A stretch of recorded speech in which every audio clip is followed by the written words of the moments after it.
apa ya, karena ya sudah ide mau matinya sudah tinggi, apapun bisa untuk menggantung diri ya. Misalnya dengan celana dalam bisa, apalagi kok tali gitu kan. Nah itu udah ngeri ya. Kalau itu di rumah ya sangat berbahaya sekali. Oke.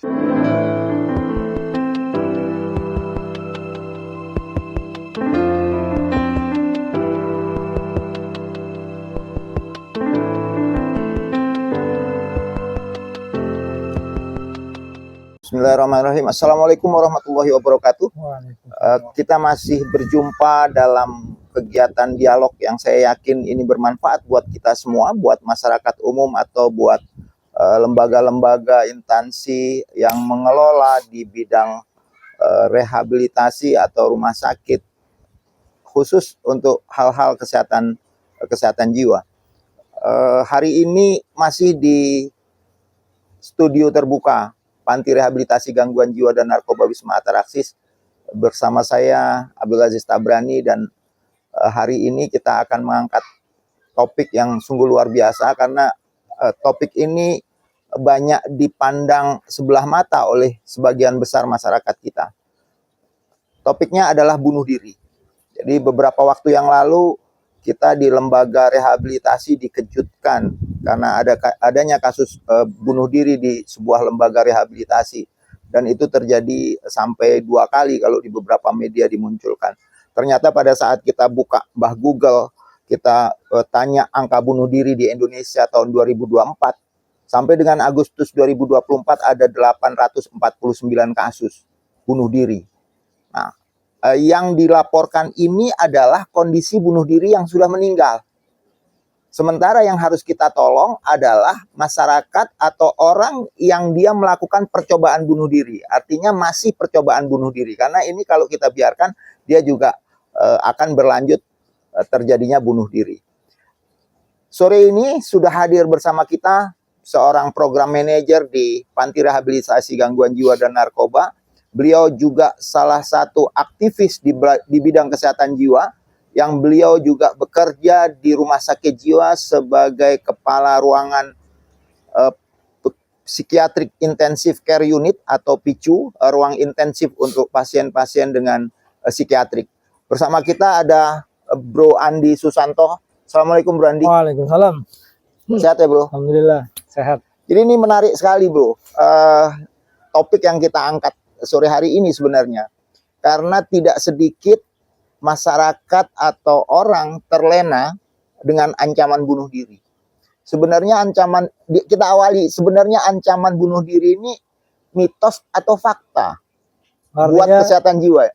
Ketika ada ini sesuatu yang seperti diucapkan lah gitu lah. Misalnya cari perhatian atau enggak gitu ya. Kalau sebenarnya kalau ancaman bunuh diri itu bukan mitos Bro. Jadi kalau bunuh diri itu kan ada beberapa tahapan lah, kriteria. Yang pertama isyarat. Isyarat itu misalnya ada orang kok tolong ya titip anak saya mau pergi lama gitu kan. Tapi kita lihat riwayat dia ini akhir-akhir ini penuh dengan full problem lah ya. Misalnya ada stresor yang kuat, terus dia mengalami seperti sedih berkepanjangan, kalau tiba-tiba seperti itu gitu kan. Ini kita harus sudah sebagai keluarga atau teman terdekat ini jangan dibiarkan. Itu bukan mitos. Bukan gitu mitos kan. ya, bisa terjadi beneran. Bisa terjadi. Isyarat itu menginginkan dia mau pergi jauh kan. Yang kedua ini dia sudah ada ide. Ya, ide itu misalnya kayaknya hidup gua udah nggak ada gunanya lah, gua lebih baik mati aja, gua saat ini nggak ada yang pedulin gua misalnya. Itu udah ide. Nah, itu jangan dibiarin juga. Kalau yang ketiga ini biasanya udah ancaman, ya udah ngancam kalau ini saya mau mati aja ya, saya mau mati aja. Kemudian yang keempat ini adalah percobaan itu ya sudah mencoba, ya mau minum dengan minum atau dengan menyobek pembuluh darah, ataupun sudah mulai mau gantung dan nyiapin ya. Apalagi yang seperti itu, kalau yang seperti itu itu nggak boleh dibiarkan. Itu berarti idenya udah kuat ya untuk mengakhiri hidupnya itu udah kuat. Berarti tadi kan menurut Bu Andi bahwa ide bunuh diri atau percobaan atau masih ada tanda-tanda awal secara verbal, ngomong, menulis, itu bukan mitos, itu fakta dan harus mendapat perhatian. Harus dicek. Harus mendapat perhatian. Oke.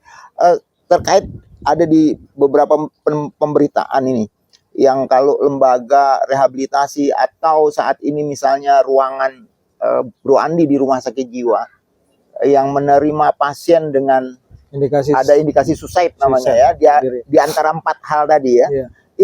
Itu masuk kondisi kedaruratan atau kondisi biasa yang ya diabaikan gitu aja. Ya, kalau sudah ada ancaman dan percobaan itu sudah harus kedaruratan ya. Karena dia harus observasinya nggak boleh lengah kan, observasi ketat. Bahkan di ruangan kita juga walaupun ada CCTV juga kita tetap taruh di ruangan yang bisa dipantau dengan apa namanya? Ya, dengan seksama gitu kan. Dan itu pun tindakannya pun juga harus nggak boleh, pemilihan tindakan di rumah sakit jiwa pun ya harus tepat. Misalnya kan sebenarnya kontraindikasi pasien-pasien seperti itu dilakukan fiksasi. Kalau lepas ya dia gampang mengakhirnya. Karena memang mereka itu dengan sedikit karena ya sudah ide mau matinya sudah tinggi, apapun bisa untuk menggantung diri ya. Misalnya dengan celana dalam bisa, apalagi kok tali gitu kan. Nah itu udah ngeri ya. Kalau itu di rumah ya sangat berbahaya sekali. Oke, sebelum ini sudah maju terkait dengan strategi apa yang mesti kita lakukan. Sebelum kita bahas terkait dengan strategi dan hal-hal apa yang mesti kita lakukan untuk melakukan pencegahan bunuh diri, mungkin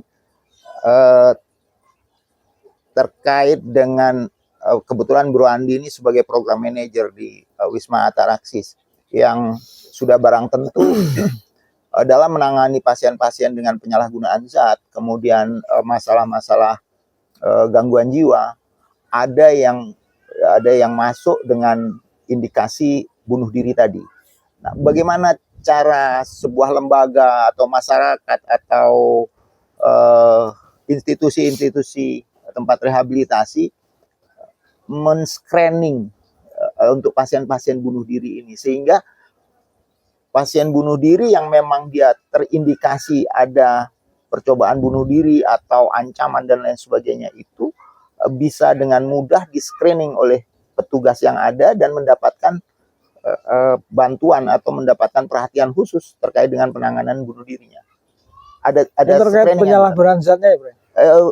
Atau umum lah, ya? Karena ada beberapa sepertinya kasus penyalahgunaan zat yang dia cuma ngancam aja tuh, saya mau bunuh diri. Sementara tadi yang Bro Andi sampaikan bahwa yang sebelumnya punya stresor yang cukup kuat sehingga ide bunuh dirinya muncul, itu yang perlu diperhatikan. Nah kalau pecandu kadang-kadang memang benar-benar cari perhatian atau dia memang benar-benar harus kita perhatikan terkait dengan ancaman bunuh dirinya. Screeningnya seperti apa, Bro? Yang bisa kita kalau lakukan? Dia gangguan jiwa itu kan kita biasanya sudah jelas ya.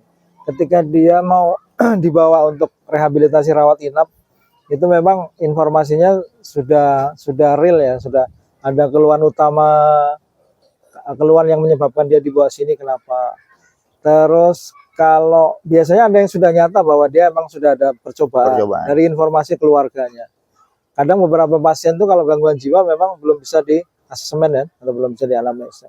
Nah, tetapi yang ketika itu memang belum tergali sama sekali, dan seseorang yang seorang asesor atau perawat ataupun siapa yang mengasesmen itu pun harus jeli harus menanyakan ini, misalnya kan kalau halusinasi itu yang paling banyak dari depresi ya. Depresi juga halusinasi ya, dari halusinasi. Nah, ini kalaulah dia sudah merasa rendah diri ya, merasa hidupnya nggak berguna, ini harus sudah ada pertanyaan, apakah kamu ada keinginan untuk mati gitu ya. Itu harus ditanyakan. Nah, kemudian kalaulah dia ada halusinasi, apakah isi halusinasinya harus ditanya. apakah ada yang memerintahkan kamu gitu bunuh kan diri. untuk bunuh diri, itu harus ditanya.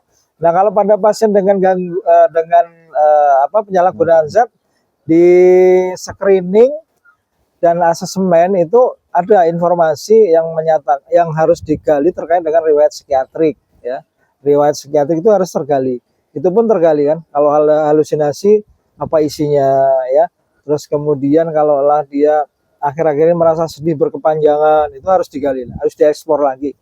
Yang ya itu harus mengarahkan pada ada bunuh diri atau tidak, karena memang benar-benar itu harus perlakuannya luar biasa, ya. Jadi menurut saya sih yang kecolongan lembaga rehabilitasi itu dia kemampuan untuk melakukan asesmen dan agak mengabaikan tentang bunuh diri itu yang masih diremehkan, ya. Mungkin ini hanya mitos, oh ini penyalahgunaan, pasti ini blind faith, oh ini manipulasi segala kan.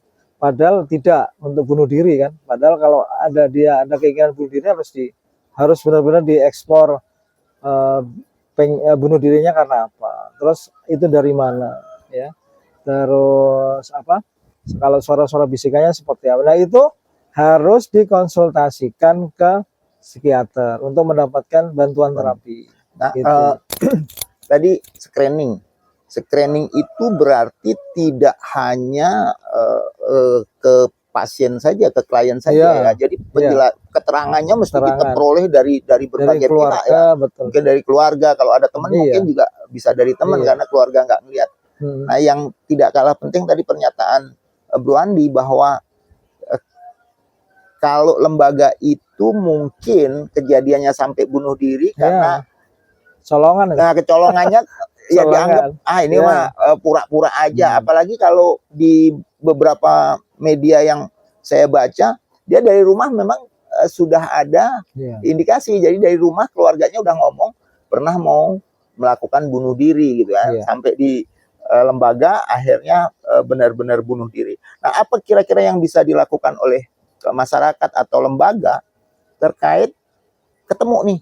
Seperti misalnya di Ataraxis ini, Bro. Di Ataraxis ada klien setelah di screening segala macam, dia indikasi bunuh dirinya sangat kuat. Yang dilakukan yang paling tepat dan aman kira-kira apa? Oke, kalau lembaga itu berani, ya, artinya yang pasti dia mengkonsultasikan, Bro, untuk mendapatkan terapi, ya. Satu terapi mesti ya, harus terapinya ya. Psikiater, ya. Psikiater. Karena terapi itu kalau dia depresi, karena dampak dari penyalahgunaan zat ini ada depresi, ada bipolar gitu, ya. Ataupun bahkan sudah psikotik atau schizofren kan, karena halusinasi. Nah, itu akan sangat membantu ini teman-teman yang ada masalah itu, sehingga membantu untuk mood atau suasana perasaannya menjadi bagus. Nah, yang kemudian yang berikutnya, terapi dari antipsikotik ini juga menjadi penting untuk pasien-pasien dengan halusinasi. Setelah itu tinggal lingkungan, ya, tinggal lingkungan, Bro, yang harus benar-benar dipantau, ya, dipantau. Terus kemudian alat-alat apa yang membahayakan, ya. Kalau kondisi seperti itu memang harus dipantau benar. Kalau bisa ada yang mendampingi. Kemudian kayak spray pun harus disingkirkan, sesuatu yang bisa untuk dia bunuh diri, ya. Kalau seperti itu, nah kemudian ventilasinya harus tetap dijaga. Artinya kita harus sering diajak komunikasi dan konseling, ya. Terus kemudian kalau nanti akan ketemu nih, kalau depresi intervensinya apa, ya. Kalau halusinasi intervensinya apa. Jadi semualah intervensi keperawatan, kemudian CBT masuk, ya. Terus intervensi psikiater juga masuk, semuanya bisa masuk. Jadi tadi pada saat kita screening ternyata ada problem, dia ada indikasi untuk bunuh diri. Apabila lembaga itu punya kemampuan, bisa dirawat di situ. Kemampuan itu bisa saja ada psikiater yang hadir di situ atau dikonsulkan ke psikiater. Makanya kan pesan layanan itu ya harus komprehensif. Harus komprehensif. Jadi nggak bisa dia ego, dia harus ini cukup dengan spiritual, nggak bisa, karena kondisinya pun secara nyata di lapangan pun dari evidence base-nya akan seperti itu, gitu. Iya. tadi kan psikiater, kemudian kalau memang lembaga itu punya kesiapan untuk mendesain ruangannya aman dan kondusif untuk orang tidak melakukan bunuh diri, kira-kira sebagai gambaran tempat atau fasilitas yang seperti apa yang kira-kira aman buat mereka itu. Selain tadi kuncinya sebenarnya mesti didampingi ya. Nah, mendampingi itu kan nggak mesti petugas ya, mesti klien lain chipnya misalnya ya di lembaga itu. Ya, alhamdulillah di antara sini relatif minim banget ya. Minim. Dulu pernah hampir pada ODGJ lah. Waktu itu pernah hampir ya, tetapi alhamdulillah bisa segera termonitor. Waktu itu mau sudah ada mencoba gantung diri karena emang kondisi psikotiknya luar biasa, Pak. Tapi alhamdulillah juga selamat dan membaik lagi, Pak. Tapi selama ini waktu itu selamatnya satu diantaranya apa yang membuat dia tertolong waktu itu? Oh, dari pasien informasi. Berarti pentingnya sosial ya, pentingnya yang mendampingi ya. Dari pendamping pasien lain. Karena itu kita tempatnya dari ruang pantaunya kan, walaupun ada CCTV tapi kan ya tetap aja kan ada sisi lengahnya, sisi ngantuknya dari yang memonitor CCTV. Tapi kalau memang ada pendampingnya itu menjadi sangat menolong sekali. Selain itu ya ruangan-ruangan menurut saya sih ya kalau secara teori kan ada ruangannya, kalau dia harus nggak dibentuk untuk menturin nggak bisa, tapi itu kan semuanya mahal aja. Menurut saya juga ketika segera bisa diajak ngobrol, kemudian segera dikenalkan dengan sisi spiritual, itu akan cepat, akan kena hatinya. Kalau emang dia halusinasi ya dia harus cepat dapat antipsikotik ya, kemudian dapat intervensi, itu akan cepat sekali, perubahannya akan cepat. Jadi kunci pokoknya sebenarnya bagaimana dia yang ada pendampingan ya, sering diajak ngobrol ya. Tadi ruangan itu sebaiknya yang mudah dijangkau juga ya oleh petugas, sehingga kalau terjadi apa-apa tadi aksesnya lebih mudah ya. Kemudian aman. Desainnya aman ya, nggak ada tempat tidur yang nggak bisa untuk jalosi ventilasi udara ya. Oke, kemudian alat-alat yang membahayakan. Ini menarik sekali karena beberapa waktu di Provinsi Lampung juga ada kejadian tuh banyak bunuh diri yang nggak meninggal, yang tangannya aja yang putus, yang akhirnya sepertinya juga harus mendapatkan perawatan dan ya bisa survive karena ditolong. Komunikasi atau dialog kali ini sungguh sangat menarik dan waktunya saya pikir karena ini obrolan sore menjelang maghrib, waktu kita terpotong karena sholat maghrib, dan kita mungkin akan lanjutkan kira-kira treatment apa yang bisa kita lakukan. Faktor-faktor yang menyebabkan juga. Ada yang nanti apa yang buat karena stresor tadi kan banyaknya stresor itu disebabkan karena apa? Mungkin lingkungan, individu, dan beberapa penyalahgunaan zat segala macam. Kita akan kembali nanti di segmen selanjutnya terkait dengan bunuh diri. Kita akan kaji lebih banyak lagi ke Bro Andi tentang sebenarnya apa faktornya. Nanti kalau memungkinkan kita bisa mendatangkan orang yang memang pernah melakukan percobaan bunuh diri dan saat ini bisa survive, bertahan dan sekarang sukses. Nanti kita akan upayakan cari, tapi jangan pindah ke channel lain dan jangan lupa untuk di channel ini, karena channel ini harapannya channel edukasi yang semakin ke depan semakin berkembang. Untuk bisa berkembang dan maju, maka peran serta dari seluruh pemirsa sangat kami butuhkan. Jangan lupa subscribe, like, and share. Share Anda sungguh bermanfaat buat kami karena itu untuk kemajuan kami. Sampai ketemu next time di segmen selanjutnya. Tetap di percobaan bunuh diri dan bagaimana cara mengatasinya. Saya dan Bro Andi serta kru yang bertugas sore ini mengucapkan selamat menunaikan ibadah sholat maghrib.